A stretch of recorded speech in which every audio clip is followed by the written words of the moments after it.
Start करते हैं। Topic है NPO, not for profit organisation, Hindi में कहते हैं गैर व्यापारिक संस्थाओं का लेखांकन। ठीक है, तो पहली बात तो ये समझें हम कि क्या होती है गैर व्यापारिक संस्थाएं। ठीक है, उससे पहले भी मुझे ये पता होना चाहिए कि संस्थाएं कितने प्रकार की होती हैं। ठीक है, तो देखो संस्था या संगठन, इस चैप्टर को समझने के लिए अपन दो हिस्सों में बांट सकते हैं। एक तो ऐसी संस्थाएं या संगठन जो व्यापारिक हैं,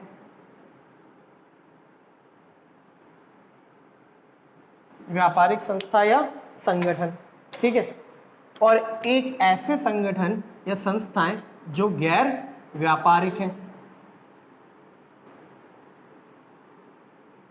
ठीक है, अब व्यापारिक संगठन क्या होते हैं भाई? कोई सा भी एक ऐसा संगठन जिसका उद्देश्य क्या हो? लाभ कमाना। व्यापारिक गतिविधियां करके क्या अर्जित करना होता है? इनको लाभ कमाना उद्देश्य होता है। जितनी भी दुकानें आपके इर्द गिर्द खुली हैं, ये सब क्या है? व्यापारिक संगठन है। यानी इनका उद्देश्य क्या होता है? इनका उद्देश्य होता है क्या कमाना? लाभ कमाना।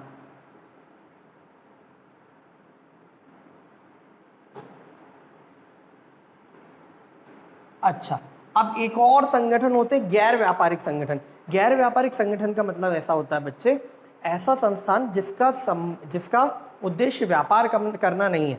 तो ये लाभ कमाते होंगे क्या? नहीं बेटा, ऐसे संस्थान भी होते हैं जिनका सिर्फ उद्देश्य समाज का उत्थान करना होता है। ठीक है, जरूरतमंदों की मदद करना होता है। जैसे अपने बैरागढ़ में नवयुवक परिषद है। ठीक है, सब जानते हैं नवयुवक परिषद के बारे में। क्या काम करता है नवयुवक परिषद? भाई जिन बच्चों की इकोनॉमिक कंडीशन खराब है उनको पढ़ने में हेल्प करता है हर तरह से। ठीक है, फिर और भी मदद करता है वो, किसी को अगर राशन की दिक्कत है तो राशन वाशन सप्लाई करना। फिर आपने जगह जगह पर नल लगे हुए देखें, तो जहाँ पानी की दिक्कत है, पहले कुछ समय पहले तो अपने बैरागढ़ में पानी की बहुत दिक्कत थी, तो पानी की जहाँ पर प्रॉब्लम है उनको वाटर सप्लाई करना। तो मुझे एक बात बताओ, क्या ये संस्था NYP नवयुवक परिषद क्या ये व्यवसाय कर रही है क्या? नहीं। तो इसको कौन सी संस्था बोलेंगे अपन? गैर व्यापारिक संस्थाएं। तो इनका उद्देश्य लाभ कमाना होता है क्या? क्या होता है? क्या लाभ कमाना उद्देश्य नहीं होता है? तो अब हम इन्हीं के बारे में पढ़ने वाले हैं और इन्हीं के बारे में करने वाले हैं। एक व्यापारिक संस्था होती है और एक गैर व्यापारिक संस्था होती है। कायदे से अगर मैं इस पर नहीं भी जाता तो भी आपको समझ में आता, लेकिन अपन ने कुछ 11th क्लास में पढ़ा हुआ है, इसलिए मैं दोनों चीज़ों को साथ साथ लेके चल रहा हूँ ताकि दोनों को क्या कर पाए अपन? तुलनात्मक अध्ययन कर पाए, इसमें क्या था इसमें क्या है। ठीक है, अच्छा अपना टॉपिक क्या है? गैर व्यापारिक संस्थाएं। तो एक छोटी सी झलक मिली कि गैर व्यापारिक संस्था क्या होती? क्या होती गैर व्यापारिक संस्था? कोई भी ऐसी इकाई जिसका पर्पस क्या हो, जिसका उद्देश्य समाज कल्याण हो, लोगों का भला करना हो, पैसा कमाना ना हो, उसको क्या बोलते हैं? गैर व्यापारिक संस्था। अच्छा, अब बात आती है, अपना टॉपिक ही है गैर व्यापारिक संस्थाओं का लेखांकन। तो मुझे एक बात बताओ, क्या अकाउंटिंग, बेटा अकाउंटिंग अपन किसकी करते हैं? मुझे छोड़ो दूसरी बात है, मुझे एक बात बताओ, लेखांकन करने या अकाउंटिंग करने का उद्देश्य क्या होता है? लाभ और हानि पता करना। तो यहां पर तो समझ में आता है कि ये लोग अकाउंटिंग करते हैं क्या? हाँ, ये लोग अकाउंटिंग करते हैं। ये लेखांकन करते हैं क्या? करते हैं। क्यों करते हैं? ताकि क्या पता चल जाए? लाभ या हानि पता चल जाए। अच्छा, अब मुझे एक बात बताओ, क्या इनको लेखांकन करना चाहिए क्या? इनको तो लाभ कमाना ही नहीं है, इनको तो लाभ हानि पता करनी ही नहीं है, तो इनको लेखांकन करना चाहिए क्या? हाँ या नहीं? क्या विचार है आपका? तेज बुलंदी से, अपनी बात तो बुलंदी से रखो, लोकतंत्र देश में जी रहे हैं अपन। बताओ, करनी चाहिए कि नहीं करनी चाहिए? करनी चाहिए? नहीं करनी चाहिए? करनी चाहिए? नहीं नहीं। चलो एक एग्जांपल देता हूँ। मान लो बेटा मैंने एक गैर व्यापारिक संस्था बनाई और मैंने तुम लोगों को बताया कि यार मैं ना वो जो गली में छोटे छोटे कुत्ते घूमते हैं ना, उनके वेलफेयर के लिए मैं एक सोसाइटी बना रहा हूँ। ठीक है, और मैंने तुम लोगों को बहुत मोटिवेट किया कि बेटा मैं बहुत अच्छा काम कर रहा हूँ, आके उसमें पैसे दो। तुम सब अपने घर से 1,000 रुपये ले आए और उसमें मुझे दान दे दिया। ठीक है, अब क्या तुम ये नहीं जानना चाहोगे कि तुमने जो दान दिया, तुमने क्या सोच के दान दिया था? कि सर क्या करेंगे, वो जो स्ट्रीट डॉग्स हैं उनका वेलफेयर करेंगे, उनको जो भी मदद करानी, कभी उनका इलाज कराना है या उनके खाने पीने का जो देखना है वो मैं देखूंगा। यही सोच के आपने पैसा दिया था, हाँ या ना? हाँ। अब क्या तुम ये नहीं जानना चाहोगे क्या, जो आपने मुझे 1000 पर हेड दिया, पर पर्सन ने मुझे दिया, आप ये जानना नहीं चाहोगे क्या कि आपके दिए हुए पैसे का मैंने सही इस्तेमाल किया या नहीं किया? मैं जाके आपके पैसे से जाके फ़ोन खरीद लाया, तो मैं पार्टी करने चला गया कहीं, तो क्या नहीं जानना चाहेंगे क्या? ऑब्वियसली जानना चाहेंगे। तो बेटा अच्छा भाई, गैर व्यापारिक संस्था चलती कैसे है ये बात तो समझ में आती है ना। नवयुवक परिषद कैसे चलता होगा? कुछ जो लोग धनाढ़ लोग होंगे, जिनके पास पैसा है और अच्छी नीयत है, वो दान करते होंगे, तो उन्हीं दान के पैसे से NYP क्या करता है, बच्चों का भला करता है। तो ऐसे ही आप लोग दान करोगे और मैं क्या करूँगा, कुत्तों का भला करूँगा। तो अब उन कुत्तों की जगह मैं इस कुत्ते का भला कर लूँ, उसमें कोई दिक्कत है क्या? नहीं है ना। मुझे एक बात बताओ, अगर मैं तुम्हारे दान का पैसा खुद यूज़ कर लूँ तो परवरेगा क्या, चल जाएगा क्या आपको? नहीं। तो मतलब सर क्या आप ये जानना चाहोगे क्या कि मैंने उस पैसे का क्या यूज़ किया, हाँ या ना? तो अगर आप ये जानना चाहते हो तो मेरे ऊपर क्या जिम्मेदारी डालनी देनी चाहिए कि अंकुर जैन, तुम्हारी संस्था में जो भी तुम्हें दान आएगा ना, सबका तुम क्या करो, लेखांकन करो। तुम बताओ कि तुम्हें कहाँ से कितना पैसा आया, तुमने कहाँ कितना पैसा खर्च किया। करना चाहिए कि नहीं करना चाहिए अब इनको लेखांकन? तो आंसर इज करना चाहिए। बेटा लेखांकन का उद्देश्य बदल सकता है, लेकिन लेखांकन तो करना चाहिए, तो इनको भी लेखांकन करना चाहिए। इन्हें क्यों लेखांकन करना चाहिए? ताकि ये अपने लाभ हानि का पता चला सके। इन्हें क्यों लेखांकन करना चाहिए? ताकि ये अपने दानदाताओं को, अपने सदस्यों को क्या बता पाए, जानकारी दे पाए। कभी कभी सरकार को भी जानकारी देनी पड़ती है कि आपने क्या काम किया, ऐसे सरकार भी पैसा देती है संस्थाओं को।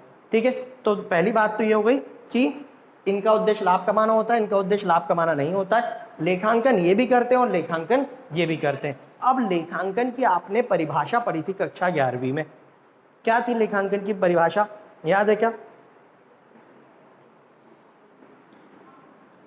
याद है क्या?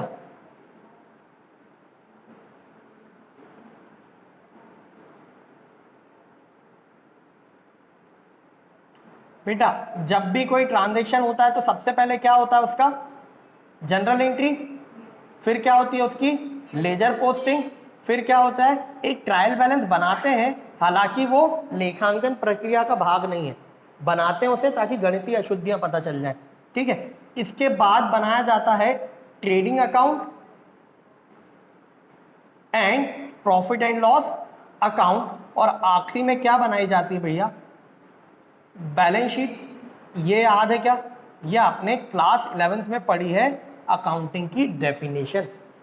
ठीक, मैं बता देता हूँ हिंदी में क्या डेफिनेशन बोली गई होगी कि लेखांकन एक सुव्यवस्थित प्रक्रिया है जिसके अंतर्गत सबसे पहले क्या किया जाता है, लेन देन को, ट्रांजेक्शन्स को पहचान की जाती है, फिर उसका मुद्रा में मापन किया जाता है, फिर उसकी जनरल एंट्री की जाती है, फिर उसकी लेजर पोस्टिंग की जाती है, फिर क्या किया जाता है, फिर उसका सारांश निकाला जाता है। इसको बोला जाता है सारांश या समरी। ठीक है, ट्रेडिंग P&L अकाउंट और बैलेंस शीट। ठीक है, और छठवां चरण क्या है उसका कि फिर उसका आकलन किया जाता है, फिर उससे एनालिसिस करके निकाला जाता है, और फिर जो जो हमारे उपयोग करता है उनको बताया जाता है कि हमने साल भर में ये काम किया है। कोई भी अकाउंटिंग की पूरी डेफिनेशन में टोटल 8 पॉइंट है। ठीक है, तो मुझे जरा एक बात बताओ, पहला दूसरा पॉइंट तो क्या है, थ्योरेटिकल है। पहला पॉइंट है कि क्या देखना कि वो रिकॉर्ड करना है या नहीं, यानी आइडेंटिफाई करना, पहचानना। दूसरा चरण है उसका कि मुद्रा में मापना। ये दोनों पॉइंट हो जाते हैं, उसके बाद क्या करते हैं, जनरल एंट्री और लेजर पोस्टिंग। अब मेरे को एक बात बताना बेटा, ये साल चालू हुआ, ठीक है, ये ट्रेडिंग अकाउंट और P&L अकाउंट, इनको मिलकर क्या बोला जाता है, पता है क्या आपको? हाँ, फाइनल अकाउंट्स या फाइनेंशियल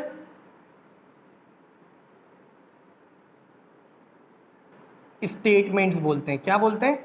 फाइनेंशियल स्टेटमेंट्स, यानी वित्तीय विवरण बोलते हैं। बेटा ये वित्तीय विवरण कब बनाए जाते हैं? साल के अंत में।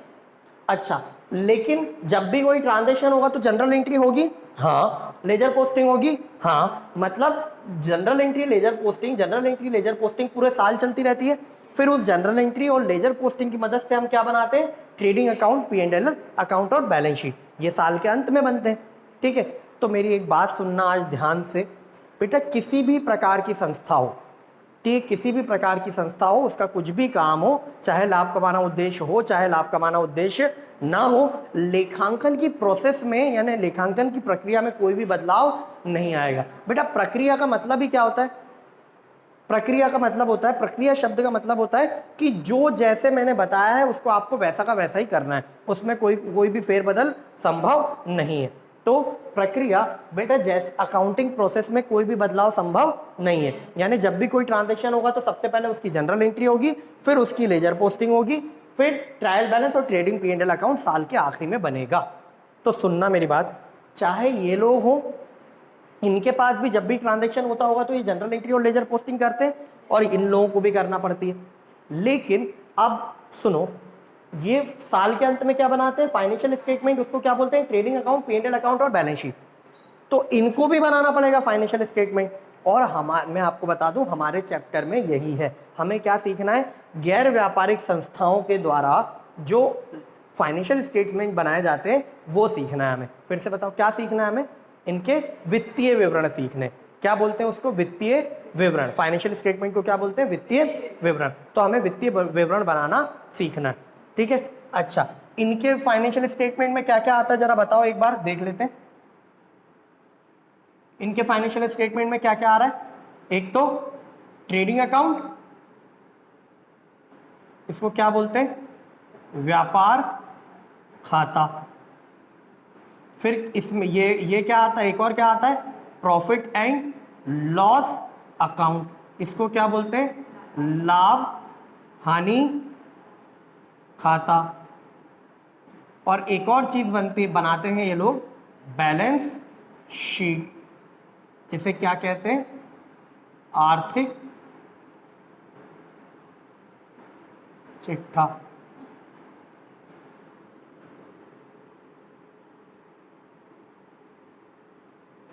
ठीक है, ये तीन चीजें ये लोग बनाते हैं, ठीक है। 11th क्लास में आपने पढ़ी थी आखिरी में, थोड़ा बहुत याद होगा तो, ठीक है। अब बेटा ये अपने वित्तीय विवरण में तीन चीजें बनाते हैं, ठीक है। हमने पहले क्या तय किया कि ये अकाउंटिंग करते हैं, ये भी अकाउंटिंग करते हैं। ये अकाउंटिंग करेंगे तो पहले जनरल एंट्री, लेजर पोस्टिंग, फिर ये तीन चीजें बनाएंगे आखिरी में वित्तीय विवरण में। अब ये अकाउंटिंग करेंगे तो ये भी पहले जनरल एंट्री करेंगे, फिर लेजर पोस्टिंग करेंगे, फिर अब बात आती है फाइनेंशियल स्टेटमेंट्स की। तो यही हमें सीखना है। अब मेरी बात बताओ बेटा, इतना तो मैं आपको बता देता हूं कि ये अपने वित्तीय विवरणों में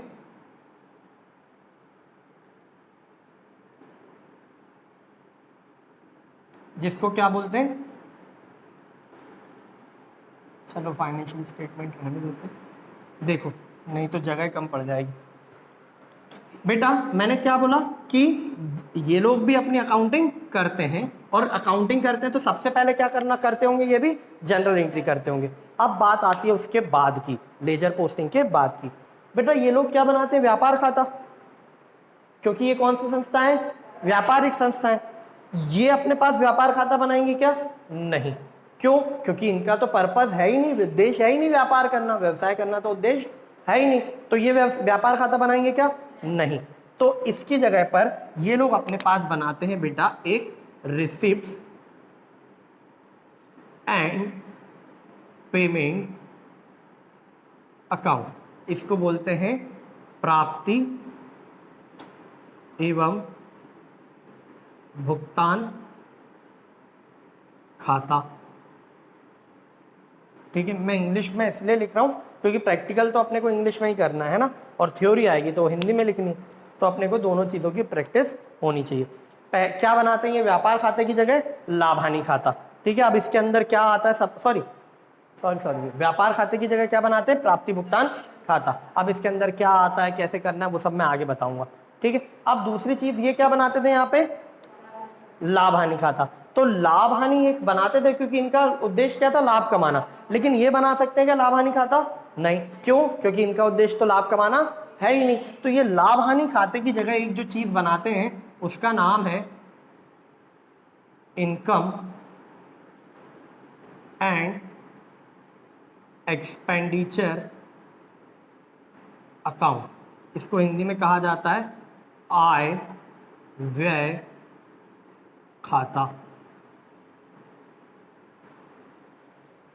क्या बनाते हैं ये P&L अकाउंट की जगह, लाभ हानि खाते की जगह इनकम एंड एक्सपेंडिचर अकाउंट, ठीक है। और आखिरी में ये क्या बनाते हैं, बैलेंस शीट। बैलेंस शीट क्या होती है पता है, बैलेंस शीट में क्या होता है, संपत्ति होते हैं किसी भी इकाई के और दायित्व होते हैं, एसेट्स और लायबिलिटीज होती हैं।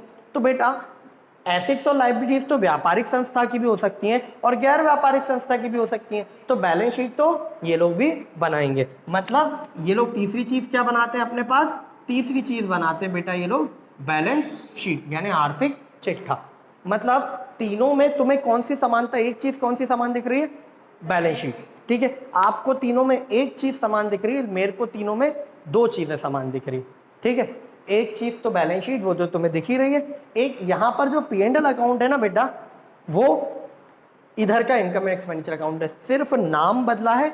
जैसे आप 11th क्लास में P&L अकाउंट बनाते थे, वैसे ही 12th क्लास में हमें गैर व्यापारिक संस्थाओं का ये इनकम एंड एक्सपेंडिचर अकाउंट बनाना है, ठीक है। सुनो भाई, आपको घबराने की कोई ज़रूरत नहीं है, आपने 11th में क्या किया क्या नहीं किया मुझे सब मालूम है, तुम तो बताने के बाद भी नहीं कर रहे हो अभी, तो तुमने 11th में तो पता नहीं क्या किया होगा, तो मैं तुम्हें बताऊंगा सब, लेकिन तुम्हें बताया इसलिए ताकि जिसको थोड़ा बहुत भी याद है ना 11वीं क्लास का ये P&L अकाउंट, उसको समझने में और आसानी होगी, ठीक है। चलो आगे बढ़ जाऊँ क्या, चलो मैंने क्या बताया अभी तक अपन डिस्कस कर रहे थे कि संस्थाएं कितने प्रकार की होती हैं, तो संस्थाएं दो प्रकार की होती हैं, व्यापारिक और गैर व्यापारिक। व्यापारिक संस्थाओं की तो अपन लेखांकन 11वीं क्लास में ही सीख चुके हैं, ठीक है। फिर अब हम क्या सीख रहे हैं 12वीं क्लास में, गैर व्यापारिक संस्थाओं का या ऐसी संस्थाओं जिनका लाभ कमाना उद्देश्य नहीं होता है, अलाभकारी संस्था भी कहते हैं इसको, उनके फाइनेंशियल स्टेटमेंट्स या वित्तीय विवरण कैसे बनते हैं, उनमें क्या क्या आता है ये सीखना है अपने को, ठीक है। तो तीन चीजें क्या क्या आती हैं इसमें, एक तो रिसिप्ट एंड पेमेंट अकाउंट, एक इनकम एंड एक्सपेंडिचर अकाउंट और एक बैलेंस शीट, ये मैंने आपको इतना बताया है। आगे बढ़ जाए, चलो बात स्टार्ट करेंगे अब हम रिसिप्ट एंड पेमेंट अकाउंट से या प्राप्ति भुगतान खाते से। बेटा मुझे एक बात बताना, आपने क्लास 11th में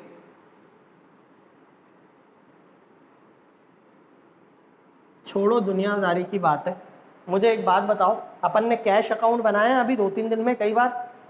कैश अकाउंट कैसे बनाते हैं, ऊपर हेडिंग लिखते हैं कैश अकाउंट, डंडा मारा, ये इस तरफ डेबिट इस तरफ क्रेडिट। आप क्या करते थे बेटा, कैश क्या होती है, चारों संपत्ति या दायित्व, संपत्ति है, कैश क्या है, संपत्ति, संपत्ति बढ़ती है तो क्या करते हैं, डेबिट करते हैं। तो जितनी बार भी आपको कैश रिसीव होता था, जितनी बार भी आपको कैश रिसीव होता था, आप डेबिट में लिखते थे क्या, आप चेक कर लो अपना अकाउंट। जब भी आपको पैसा मिला या आपके व्यापार में जब भी पैसा आया तो आपने कहाँ लिखा, कैश अकाउंट के डेबिट साइड में लिखा, ठीक है, क्योंकि संपत्ति बढ़ने पर डेबिट किया जाता है, ठीक है। अच्छा, और जब भी आप भुगतान करते थे तो आप कहाँ लिखते थे, क्रेडिट साइड में। याद है क्या, अगर याद नहीं हो तो तुम पेज पलट के देखोगे आपको दिख जाएगा। कैश अकाउंट में डेबिट में जब भी लिखा होगा ना पैसा आ ही रहा होगा, क्रेडिट में जब भी लिखा होगा पैसा जा रहा होगा। क्लियर है बात इतनी। चलो और मुझे एक बात बताओ बेटा, संपत्ति का शेष कौन सा निकलता है, डेबिट या क्रेडिट। मैंने जिस दिन लेजर पोस्टिंग बताया था, बैलेंसिंग बताया था, उस दिन बताया था कि संपत्ति का कौन सा शेष होता है, डेबिट शेष। डेबिट शेष कैसे निकलता है बेटा, जब डेबिट का टोटल क्रेडिट से ज्यादा हो तो उसको क्या बोलते हैं, डेबिट शेष। तो बेटा कैश अकाउंट का बैलेंस कहां पर लिखते थे अपन, क्रेडिट साइड। तो क्या लिखते थे यहां पे, बाय बैलेंस सीडी लिखते थे, हाँ या ना। मुझे एक बात बताओ, ये बैलेंस सीडी क्या होता था, क्लोजिंग कैश बैलेंस होता था क्या, क्लोजिंग मतलब अंतिम शेष कैश शेष होता था कि ये, हाँ। तो मुझे एक बात बताओ, जब अंतिम यहां लिखा तो प्रारंभिक किस तरफ लिखते हैं, इस तरफ, तो प्रारंभिक शेष यहां पर आता है। तो प्रारंभिक शेष जब लिखते हैं तो क्या लिखते हैं, बीडी, ठीक है। तो ये क्या हुआ, ओपनिंग कैश बैलेंस, ठीक है। यहां पर आपने लिखा था टू ऑल कैश रिसिप्ट्स, ठीक है। मुझे एक बात बताओ, क्या आपने ऐसे ही बनाया था कि कैश का अकाउंट। बेटा सिंपल सी बात है, मेरे पास मान लो अगर मैं एक दिन का कैश अकाउंट बनाने को बोलूं, तो कैसे बनाओगे? सबसे पहले पूछोगे सर आपने जब सुबह आपने उठे घर से निकले तो आपके पास कितना कैश था? मैंने बोला 100 रुपए, तो प्रारंभिक शेष हो गया 100 रुपए। अब आपने पूछा सर दिन भर में आपको कितने पैसे मिले? मैंने बोला 1000 रुपए और मिले, तो 100 थे 1000 मिले, कितने हो गए टोटल? 1100। अब आपने पूछा सर कितना खर्च हो गया? मैंने बोला 500, तो 500 इधर लिख दोगे। 100 थे 1000 मिले 1100 हो गए, 500 खर्च हो गए, तो अंतिम शेष क्या बचा? 600 रुपए। ऐसे ही होगी क्या अकाउंटिंग? ठीक है, प्रारंभिक शेष डेबिट में, जो भी पैसा मिला वो डेबिट में, जो भी भुगतान किया वो क्रेडिट में, और अंतिम शेष क्रेडिट में। ऐसे ही बनाते थे क्या आप अपना कैश का अकाउंट? बोलो हाँ या ना। और बेटा कैश अकाउंट की दोनों साइडें क्या हो जाती थी? एक दूसरे के बराबर होती थी कि नहीं होती थी? ऐसे ही बनाते थे ना रिसिप्ट, वो कैश अकाउंट। चाहे बेटा आप कैश अकाउंट की बात कर लो, वो भी ऐसे ही बनता था, चाहे आप बात कर लो अपनी कैश बुक की। सहायक बहियां करके एक चैप्टर पढ़ा था आपने क्लास 11th में, उसमें आपने कैश पुस्तिका पढ़ी थी ना, कैश बुक, याद है? भले याद नहीं हो लेकिन उसमें भी काम ऐसे ही किया था। ठीक है, मैंने क्या कैश अकाउंट क्यों बताया? ताकि वो तुम्हें अभी अभी किया है तो याद आ जाए। आप कॉपी पलट के देखो जरा, ऐसे ही है क्या? है ना? ठीक है, संपत्ति बढ़ी तो डेबिट, संपत्ति कम हुई तो क्रेडिट। ठीक है, ये आप करते थे कब? क्लास 11th में।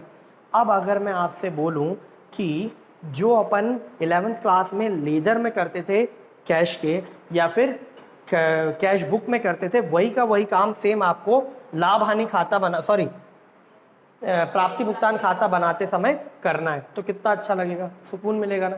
मतलब मुझे कुछ करना ही नहीं पड़ा। देखो क्या होगा प्राप्ति भुगतान खाते का। पहले तो अपन देखेंगे प्रारूप।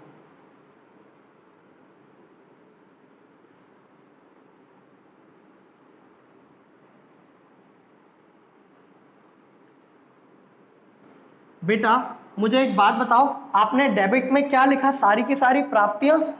तो मैं डेबिट वाले कॉलम को बोलूंगा रिसिप्ट्स, और ये उसकी राशि आ गई, अमाउंट। आपने इधर क्या लिखा? सारे के सारे भुगतान, तो यहां मैं लिखूंगा पेमेंट्स, और यहां आ गया उनका अमाउंट। आती के बाद समझ में? जब प्राप्ति भुगतान खाता बनाऊंगा तो डेबिट क्रेडिट की जगह क्या बोलूंगा? इस तरफ को वो रिसिप्ट्स और इस तरफ को पेमेंट। कोई दिक्कत है क्या इसमें? बहुत इजी बात है, सीधा कैश बुक की तरह ही तो है। फिर क्या करेंगे? फिर कुछ भी नहीं करेंगे, फिर यहां पर अपन लिखेंगे टू बैलेंस बीडी। बीडी में क्या लिखेंगे? Opening balance of cash oblique bank. ठीक है, क्या करेंगे? कैश और बैंक दोनों का ही बैलेंस लिख देंगे, प्रारंभिक शेष। क्यों? पैसा मुझे कहां कहां आ सकता है? या तो नगद में आएगा या तो मेरे बैंक खाते में आएगा। तो अगर मुझे प्राप्ति भुगतान खाता बनाना है, प्राप्ति भुगतान नाम से ही क्लियर है, मुझे ये बताना है मुझे कितना मिला है और मैंने कितना दिया है, और अंत में मेरे पास कितना बचा है। तो उसके लिए पैसा कहां कहां मिल सकता है? एक तो नगद में, एक तो बैंक से। तो मैं दोनों का प्रारंभिक शेष लिख रहा हूं, ओपनिंग बैलेंस ऑफ कैश और बैंक, दोनों बातें आगे के बाद समझ में। फिर क्या करेंगे? सारी की सारी ऑल रिसिप्ट्स, ऑल रिसिप्ट्स, जितनी भी आपको प्राप्तियां हुई हैं, ठीक है, वो कहां लिखोगे आप? डेबिट साइड में, ऑल रिसिप्ट्स। चलो ठीक है, अब ये रिसिप्ट चाहे आपको कैश में हुई हो तो भी डेबिट में लिखोगे, और बैंक में हुई हो तो भी डेबिट में लिखोगे। क्लियर बात? चलो फिर आप यहां पर क्या लिखोगे? अपनी ऑल पेमेंट्स, आपने जितने भी भुगतान किए हैं वो कहां पर आ जाएंगे? क्रेडिट में आ जाएंगे, हाँ या ना? चाहे भुगतान आपने कैश में किए हो, नगद में किए हो, चाहे आपने बैंक से किए हो, दोनों भुगतान कहां आएंगे? पेमेंट में आ जाएंगे। ठीक है, आगे बढ़े। अब बेटा साल के पहले दिन इतना था, साल भर में इतना पैसा मिला, तो कुल पैसा हो गया, माइनस कर देंगे कितना भुगतान किया, तो बचा हुआ क्या आ जाएगा? अंतिम शेष। तो अंतिम शेष को क्या बोलकर लिखूंगा मैं? By balance CD. और ये क्या होगा भैया? Closing balance of cash oblique bank, हाँ या ना? ठीक है, तो बेटा दोनों साइड का टोटल क्या हो जाएगा? बराबर हो जाएगा क्या? आप ऐसे ही करोगे ना, सर आपके पास 100 रुपए थे, 1000 मिले तो टोटल 1100, उसमें से 500 खर्च किए, 600 बचे, तो टोटल 1100। दोनों तरफ क्या होने चाहिए? बराबर, क्योंकि हमने क्या पढ़ा है कि जब हम लेखांकन करते हैं तो दोहरा लेखा प्रणाली का इस्तेमाल करते हैं। वो बोलती है प्रत्येक लेन देन के दो बराबर और विपरीत प्रभाव होते हैं, तो हमेशा डेबिट और क्रेडिट क्या आएंगे? बराबर आएंगे। किसी भी खाते की दोनों तरफ क्या आएंगी? बराबर आएंगी। आती है क्या बात समझ में? चलो, अभी मैंने आपको प्राप्ति भुगतान खाते के बारे में बताया है, आप इसको नोट करो, ठीक है। और जब नोट करोगे ना तो बेटा यहाँ पे 3-4 लाइनें छोड़ना, अभी कुछ लिखवाएंगे बाद में, यहाँ पे भी 3-4 लाइनें छोड़ना, ठीक है। फिर आप करो तो मैं इसका प्रैक्टिकल क्वेश्चन कराता हूँ, ठीक है। चलो नोट करो इसे। लिखेंगे निम्नलिखित जानकारी से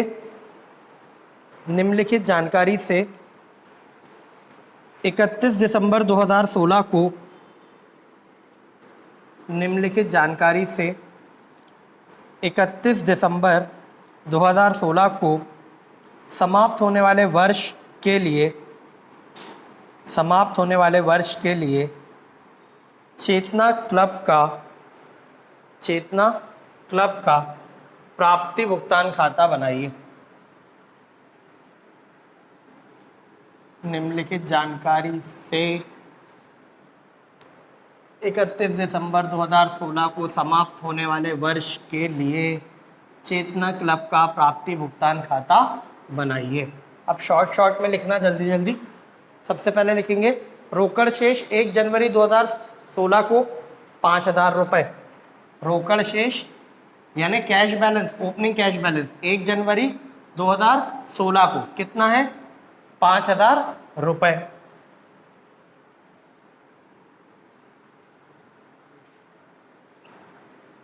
आगे लिखेंगे सदस्यता शुल्क डैश लगा के इसके अंदर लिखेंगे क्लब के 300 सदस्य हैं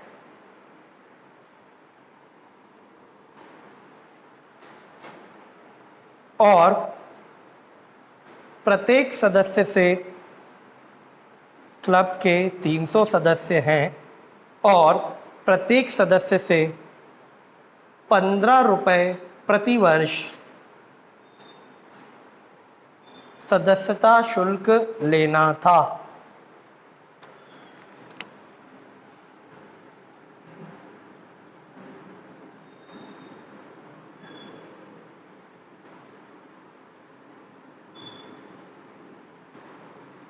सदस्यता शुल्क लेना था। कॉमा लगाने के बाद लिखेंगे परंतु 25 सदस्यों ने वर्ष का चंदा नहीं दिया है। परंतु 25 सदस्यों ने वर्ष का चंदा नहीं दिया है और 5 सदस्यों ने अग्रिम वर्ष के लिए 5 सदस्यों ने आगामी वर्ष के लिए 5 सदस्यों ने आगामी वर्ष के लिए अग्रिम चंदा दे दिया है।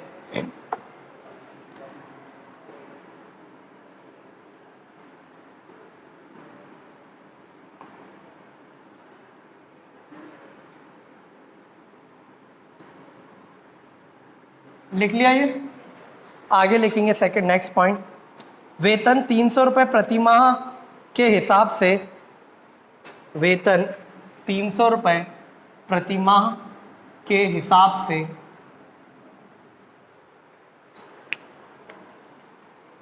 नवंबर 2016 तक का दिया गया है।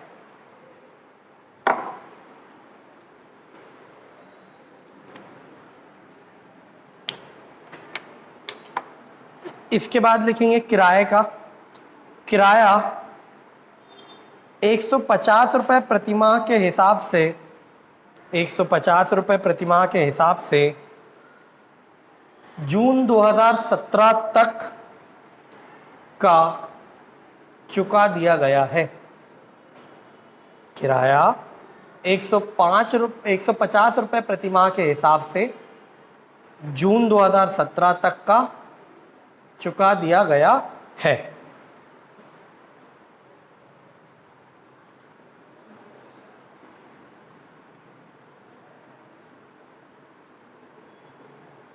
अगला पॉइंट,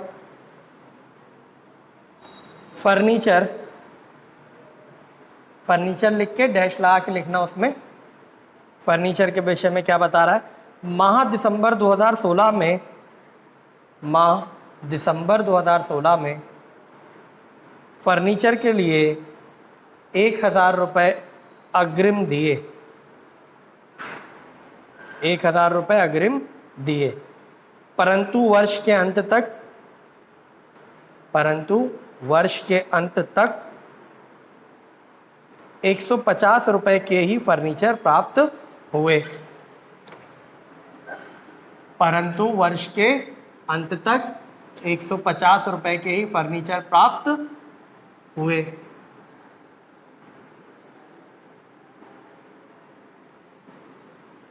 लिख लिया।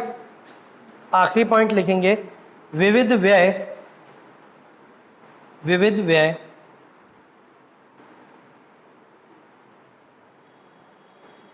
1,000 हुए, 1,000 हुए,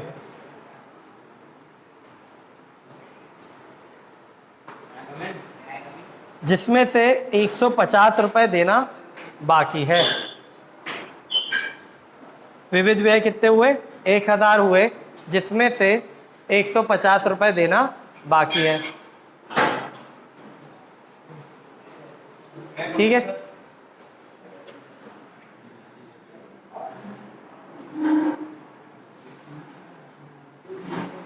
हाँ ना, गेट बंद कर दे, गेट बंद कर दे।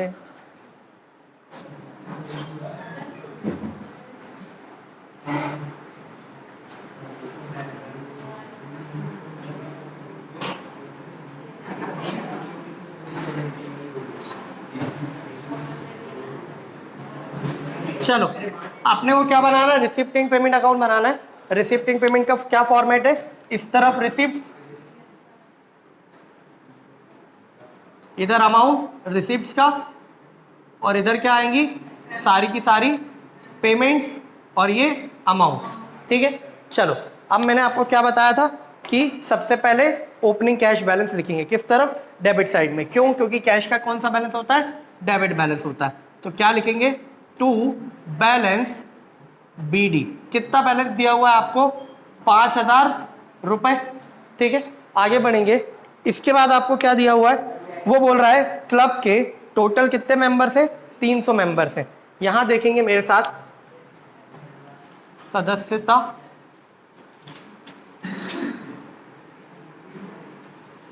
शुल्क, नहीं क्या बोला उसने, सदस्यता शुल्क ही बोला, हाँ ठीक है।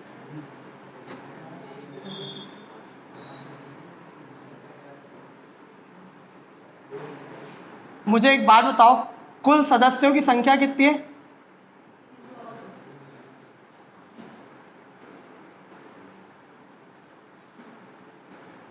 टोटल 300 सदस्य हैं, और प्रति सदस्य से शुल्क कितना लेते हैं अपन,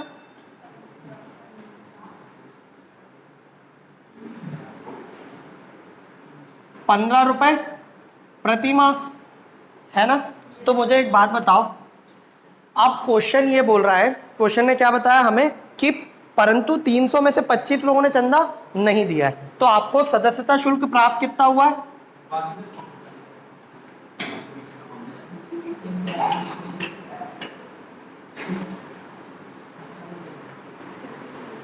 बेटा मुझे क्या लिखना रहेगा, मुझे लिखना है कि कितना पैसा आया प्राप्ति में और जो भुगतान हुआ वो भुगतान में। मुझे एक बात बताओ, 300 में से 25 लोगों ने भुगतान नहीं किया, तो कितने लोगों ने कर दिया है, 275 लोगों ने 15 के हिसाब से, है ना। और एक बात और बताई थी उसने कि 5 लोग और हैं जिन्होंने क्या किया है, 5 लोग और हैं जिन्होंने क्या किया है, अग्रिम वर्ष का चंदा दे दिया है। तो 5 × 15 कितना आ रहा है ये वाला,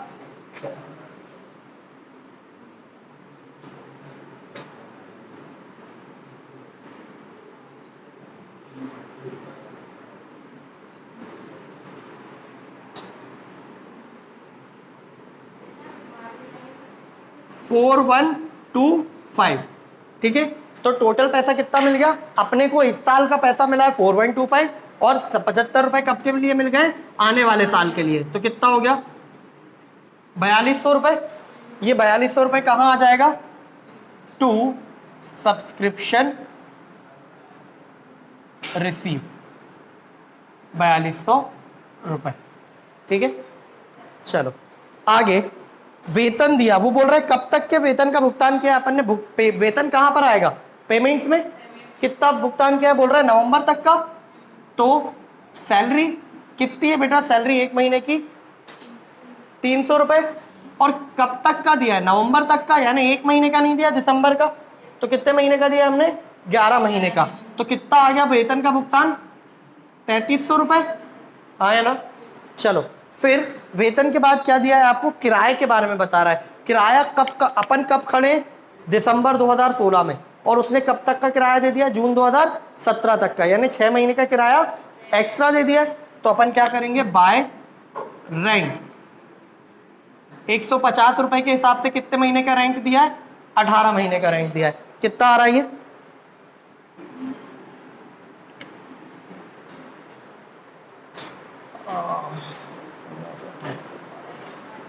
3000 रुपए। 3000 ही आ रहा है कि चेक करना?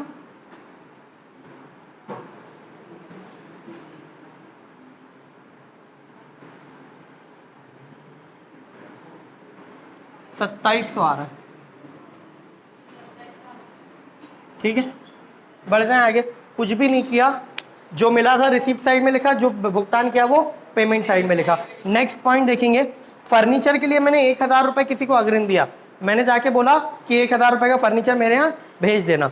मैंने कितने का भुगतान किया है? 1000 का। उसने फर्नीचर कितने का भेजा है अभी? 200 रुपए का। मुझे इस बात से कोई मतलब है क्या? मेरे पास से कितना गया टोटल? 1000 रुपए। अब फर्नीचर आया नहीं आया, कितना आया कितना नहीं आया, उससे हमें कोई लेना देना नहीं है। तो यहां पर कितना आएगा? बाय एडवांस फॉर फर्नीचर कितना? 1000 रुपए दे दिया, ठीक है। चलो आगे बढ़ते। आखिरी पॉइंट है कि विविध व्यय वर्ष 2000 वर्ष भर में कितना खर्चा किया विविध व्यय में? विविध माने बहुत सारे व्यय, छोटे छोटे थे, सबको मिला लिया। 1000 किए, उसमें से अभी कितने का भुगतान करना बाकी है? 150 का। यानी भुगतान मैंने कर कितने का दिया है? 850 का। तो भुगतान में कितना आएगा? 850 बाय सन्ड्री एक्सपेंसेस। कितना? 850। अब क्या निकालना रहेगा हमें? शेष निकालना रहेगा। कैसे निकालेंगे? 5 और 4, ये कितना हो गया? 9200। रिसिप्ट साइड, पेमेंट साइड कितना आ रहा है? 27 और ये 3 4 6 7 7850। तो शेष कितना बचेगा? 1350। आंसर कितना है इसका एक बार चेक कर लेते हैं। 1350। सुनो बेटा, इतना टोटल, इतना था, इतना मिला, टोटल कितना पैसा हो गया? 9200। उसमें से गया कितना? 7850। तो बचा कितना? 1350। आगे के बाद समझ में, इसको क्या बोलूंगा? By balance CD. क्लियर है क्या? चलो इसकी फोटो ले लो, नोट मत करो।